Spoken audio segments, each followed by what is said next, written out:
जय हो। गंगा योग ज्ञान में आप सबका स्वागत है। दोस्तों, धन मिल पाना यह बहुत आसान नहीं हो सकता है, इसलिए हमको आपको संघर्ष करते रहना है।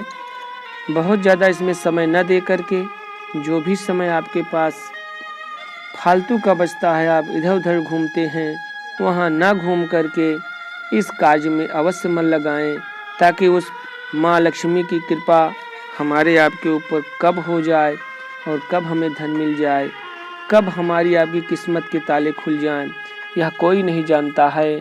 अपितु प्रयास तो करते ही रहना चाहिए।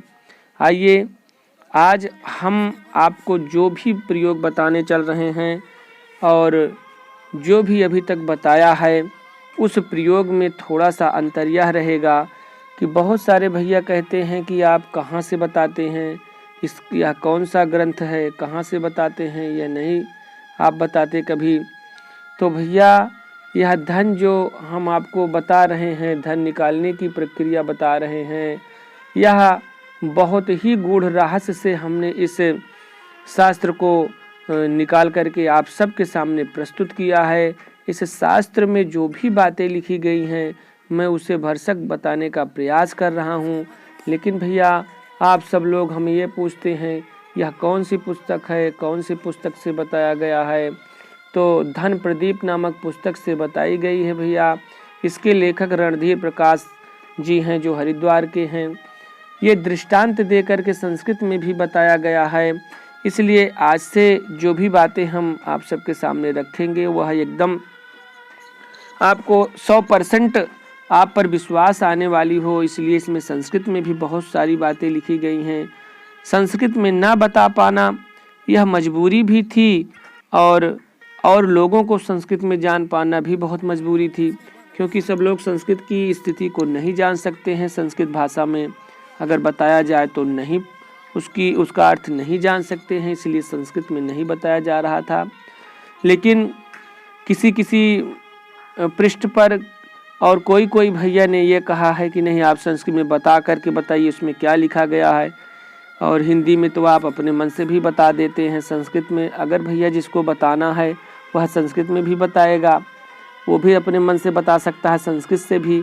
लेकिन चलिए, कोई बहुत बड़ी बात नहीं है।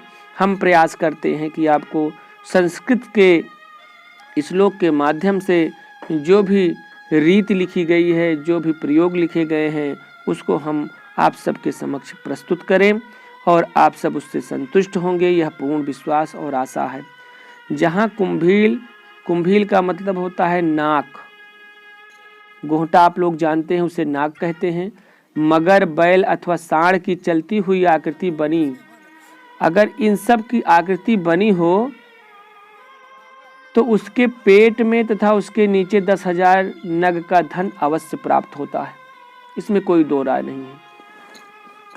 आप लोग फिर से समझें, जहाँ नाक यानी मगरमच्छ, जहाँ कुंभील यानी वही गोहटा टाइप में एक जानवर होता है, गोहटा जिसको हम आप बोलते हैं, जहाँ नाक, मगर और बैल अथवा सांड की चलती हुई आकृति बनी हो, तो उसके पेट में तथा उसके नीचे 10,000 नग का धन अवश्य रहता है, और लोग इस आकृति को पहचान करके वहां से धन प्राप्त कर लेते हैं।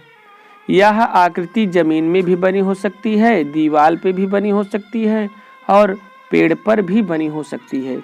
तो इसलिए इसको आप लोग अवश्य देखें, जानें। 10,000 वित्तम तदधो लभ्यते ध्रुवम, कुंभील मकरे कोष्ठम वागक्ष वृखाकृतम, खरजूर फलम संकासा तथा ताल फलोपमा, वाह मिश्र फलाकार जैर जम्बूक फल सन्निभय।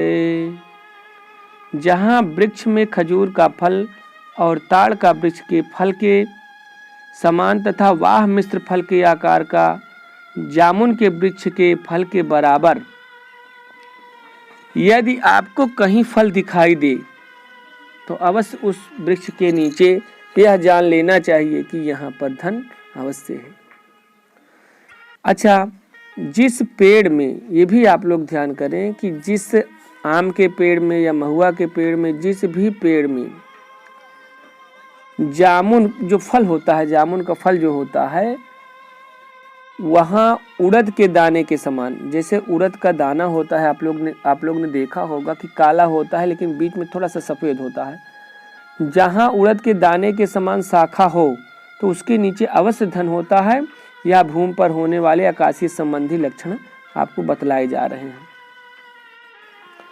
जिस पेड़ या शाखा पर, पेड़ की शाखा पर आपको उड़द के दाने के समान आपको उड़द दिखाई दे, खूब सारा उसमें लगा हुआ, तो यह आप लोग अवश्य जान लेना चाहिए कि उस पेड़ के नीचे धन अवश्य है। माखाकृत परोरहा स्यात् तदधा संसितो निधि भौमानामंतरिक्षे तु लक्षणं समुदाहृतम्। आइए, इस श्लोक के माध्यम से आप सबको यह पता लग सकता है, यह पता लगेगा कि जो भी पुस्तक से हम आपको बता रहे हैं, जो भी दृष्टांत हम आपको देते हैं, वह कहीं गलत नहीं है।